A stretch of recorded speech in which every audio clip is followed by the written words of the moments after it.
ہمارے حوصلے توڑتا نہیں،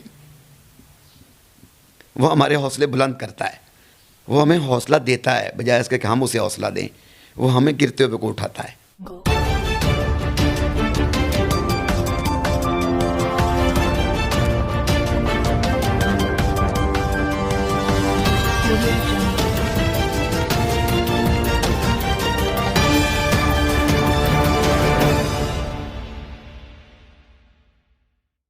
السلام علیکم ناظرین، میں ہوں آپ کا ہوسٹ احسن محمود اوان۔ ناظرین، آج ہم آپ کی ملاقات کروائیں گے ایک حافظ قرآن سے جس کی آنکھیں تو نہیں ہیں لیکن پھر بھی اس نے قرآن کو حفظ کیا، قرآن کو حفظ کیا، اس کو ترجمے کے ساتھ اور تفسیر کے ساتھ حفظ کیا۔ ایک ایسا نوجوان جس نے ہمت نہیں آ رہی، آنکھیں نہیں تھی لیکن پھر بھی اس نے ہمت نہیں آ رہی۔ آئیے آپ کو ملواتے ہیں اس خوش نصیب سے، اس نبینہ انسان سے، اس نوجوان سے جس نے ہمت نہیں آ رہی اور پھر بھی قرآن کو حفظ کیا ترجمے کے ساتھ۔ آئیے آپ کو ملواتے ہیں۔ السلام علیکم۔ وعلیکم السلام۔ کیا حال ہے؟ اللہ کا شکر۔ پہلے تو آپ کو مبارک ہو کہ آپ نے قرآن کو حفظ کیا بالکل نا ترجمے کے ساتھ اور تفسیر کے ساتھ، تو کیسا لگتا ہے یہ قرآن حفظ کیا آپ نے؟ جی دیکھیے، یہ میری شروع سے بہت زیادہ خواہش تھی۔ الحمدللہ میں اچھی فیملی سے تعلق رکھتا ہوں، پاپا بھی خطابت کرتے ہیں اور ماما بھی بچوں کو قرآن کا پڑھاتی ہیں۔ میری بھی خواہش تھی تو الحمدللہ میں نے نابینا ہونے کے باوجود اس خواہش کو نہیں چھوڑا اور آج حفظ کیا ہے، تو میرے لیے بڑی سعادت کی بات ہے۔ حفظ کر کے میں نے ماں باپ کی بھی خواہش پوری کی ہے اور ان کا سر بھی فخر سے بلند کیا ہے۔ عمار، مجھے یہ بتاؤ کہ آپ کو نظر تو آتا نہیں ہے، تو پھر آپ نے کیسے یہ اتنا بڑا کام نہ کر دکھا؟ جو جن کی آنکھیں بھی ہیں وہ بھی اتنا نہیں حفظ کرتے، لیکن حفظ تو کرتے ہیں لیکن اتنی سپیڈ سے، اتنی تیزی سے حفظ نہیں کرتے جس طرح آپ نے کیا۔ تو یہ آپ نے کیسے کیا؟ آپ نے کیسے اس کو یاد کیا قرآن کو؟ دیکھیے، یہ بھائی ٹیکنالوجی کا دور ہے، آپ کوئی بھی چیز کو ممکن بنا سکتے ہیں۔ میں نے یہ ریکارڈنگ ڈاؤن لوڈ کی ہیں مختلف علماء کی، جیسے آپ کو پتہ ہے یوٹیوب پہ ریکارڈنگ کا پورا قرآن مل جاتا ہے، تو ان کو موبائل میں یاد کیا میں نے۔ ان کی ریکارڈنگ کو سن کے موبائل میں ایک اپلیکیشن ہوتی ہے، میں بلائنڈس کے لیے بتا دوں جن کو نہیں پتہ، ٹاک بیک اس کو کہتے ہیں، اس کے ذریعے میں نے قرآن سیو کیا، ڈاؤن لوڈ کیا اور خود موبائل یوز کر کے اس کو الحمدللہ حفظ کیا۔ آپ نے پورا قرآن حفظ کیا؟ جی الحمدللہ۔ کیسے؟ ترجمے کے ساتھ اور تفسیر کے ساتھ؟ جی ترجمہ جیسے میں آپ کو پہلے بتا چکا ہوں، ماشاءاللہ گھر میں والدین پڑھے لکھے ہیں، ان کو سارا ترجمہ تفسیر کا پتہ ہے، تو میں گھر میں ترجمہ پڑھ لیتا تھا ان سے، جو مجھے لیسن دیا جاتا تھا قائد صاحب سے، اس کا پہلے ترجمہ پڑھتا تھا، اس کو یاد کرتا تھا، گھر میں سناتا تھا اور پھر جا کے سبق سناتا تھا، اور ایسے یاد کرنے میں بھی بہت زیادہ آسانی ہوتی تھی میرے لیے نا۔ عام بچوں کی نسبت، عام بچوں کو کیونکہ پتہ نہیں ہوتا اس میں کیا بات کی جا رہی ہے، تو میں کیونکہ اس کو اچھی طرح پہلے سمجھتا تھا، اس کی تفسیر پڑھتا تھا، پھر اس کو یاد کرتا تھا۔ تو یہ مشکل پیش نہیں آتی تھی کیونکہ آپ کو نظر آتا نہیں، دوسرے بچے تو وہ دیکھ کے پڑھتے تھے تو آپ کو نظر نہیں آتا تھا، کوئی مشکل پیش تو نہیں آئی؟ دیکھیے، جب کسی چیز کا آپ ارادہ کر لیں، آپ کے پاس خواہش ہو اور آپ پورے شوق سے، پیشن سے آپ کسی کام کو کریں، پھر مشکلات بھی پیش آئیں تو وہ انسان کو اگنور کرنی پڑتی ہیں۔ ظاہر ہے میرے لیے تو پھر تھوڑا ڈیفیکلٹ ہوتا ہی تھا کہ نارمل بچوں نے دیکھ کے پڑھنا ہے، میں نے بار بار اس کو سننا ہے، تو تھوڑی پرابلم تو ہوتی تھی، لیکن الحمدللہ کر لیا میں نے۔ بچے کہتے تو ہوں گے یار آپ کو نظر نہیں آتا تو آپ نہیں پڑھ سکتے، یا آپ کے قاری صاحب نے کبھی آپ کو یہ بات کہی تھی؟ نہیں، الحمدللہ مجھے استاد بھی اچھے ملے تھے، انہوں نے کبھی مجھے ڈسکریج نہیں کیا، ہمیشہ مجھے وہ انکریج کرتے رہے، اور الحمدللہ میں کلاس میں سب سے پہلا وہ بچہ ہوں جس نے حفظ کمپلیٹ کیا جب کلاس سٹارٹ ہوئی تھی ہمارے علاقہ میں، اور میرے سے پہلے بھی کئی بچے پڑھ رہے تھے، لیکن جب میں گیا تھا تو والد صاحب نے چیلنج کیا تھا کہ میرا بیٹا انشاءاللہ سب سے پہلے آپ میں سے حفظ کرے گا، اور ان کو یقین تھا، اللہ تعالیٰ پہ بھروسہ تھا، میرے پہ یقین تھا، الحمدللہ ویسا ہی ہوا۔ میں سب سے پہلے حفظ کر کے وہاں سے نکلا، قائد صاحب کو بھی میرے پہ یقین تھا اور خوش بھی تھے کافی، انہوں نے مجھے کبھی ڈسکریج نہیں کیا۔ تو کتنی خوشی ہوئی آپ کے ماں باپ کو اور آپ کو جب آپ نے قرآن کو حفظ کر لیا ترجمے کے ساتھ، تو کتنی خوشی ہوئی؟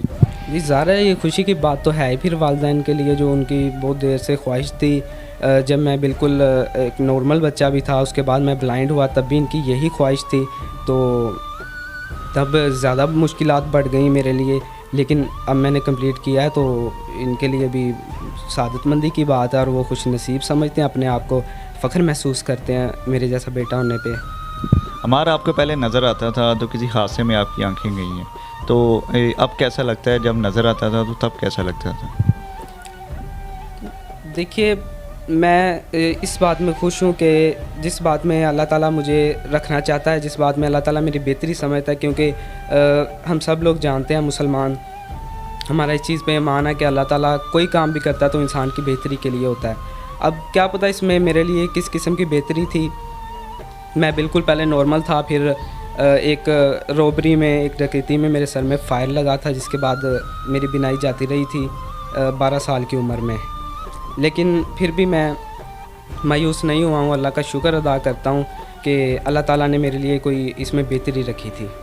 اچھا عمار، یہ بتاؤ کہ آپ نے کتنے عرصے میں پورا قرآن حفظ کیا؟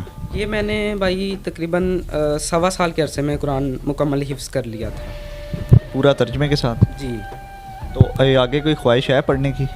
جی میں الحمدللہ اس کے علاوہ بھی، جب میرے ساتھ یہ انسیڈنٹ ہوا تب میں 8 کلاس میں تھا، اس کے بعد میں نے میٹرک کیا 823 مارکس کے ساتھ، اس کے بعد میں نے حفظ کیا اور ساتھ انٹرمیڈیٹ کے ایگزامز دیے ہیں یہ 2020 میں، اور 904 مارکس کے ساتھ الحمدللہ میں نے وہ بھی پاس کیے ہیں۔ اب آگے میں 3rd ایئر میں تیاری کر رہا ہوں، گھر میں اپنی سسٹر سے جو ہے نا پڑھتا ہوں، اور انشاءاللہ اس کے بھی ایگزامز دینے ہیں، اور آگے جہاں تک ہو سکا ممکن میں انشاءاللہ یہ بھی ساتھ ساتھ علم حاصل کروں گا، اور ساتھ ساتھ مزید دین کا بھی علم حاصل کروں گا۔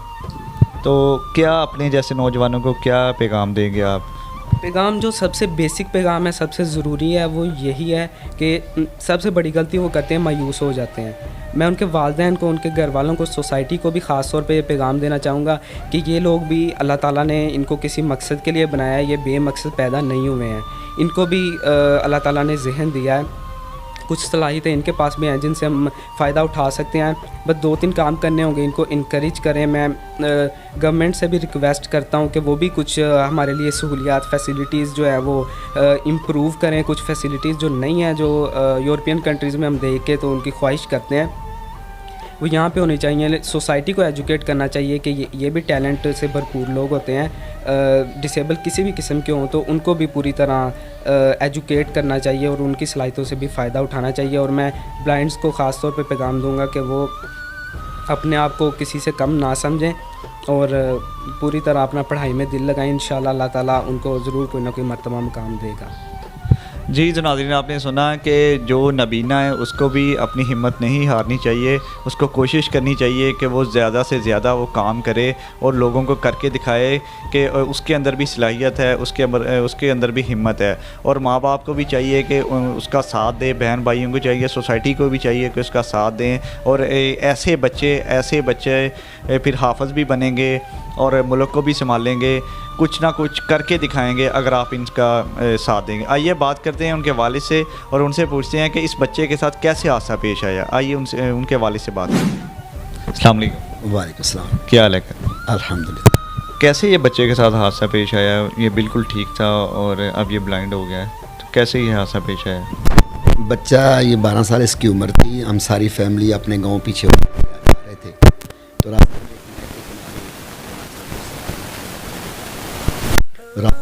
میں 7 بجے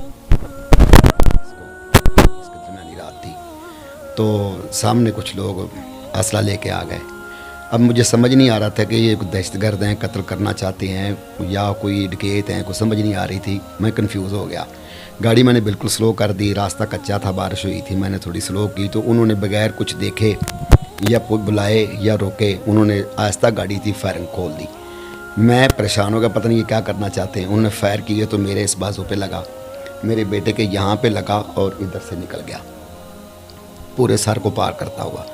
بیگم میری کے بھی ہاتھ کو یہاں پر لگا اور اس کے یہ جو 2-3 انگلیاں وہ چھل ہو گئی، تو وہ بھی زخمی تھی۔ آگے ایک آبادی تھی، ہم نے گاڑی بھگا دی، وہ ہمارے پیچھے بھاگ کھڑے ہوئے، ہم نے سمجھا یہ پیچھے نہیں چھوڑ رہے، شاید یہ ہمیں مارنا ہی چاہتے ہیں۔ آگے آبادی آئی تو وہاں جا کے ہم نے شور کیا، لوگ نکلے تو وہ پھر وہ واپس چلے گئے۔ میں نے پھر گاڑی اپنے گھر جانے کے بجائے حجرہ شام کیم شہر کی طرف موڑ دی۔ وہاں ہم ایک ہاسپٹل میں گئے، پرائیویٹ تھا، انہوں نے کہا جی ہمارے بس کی بات نہیں، آپ نا سرکاری ہاسپٹل چلے جائیں۔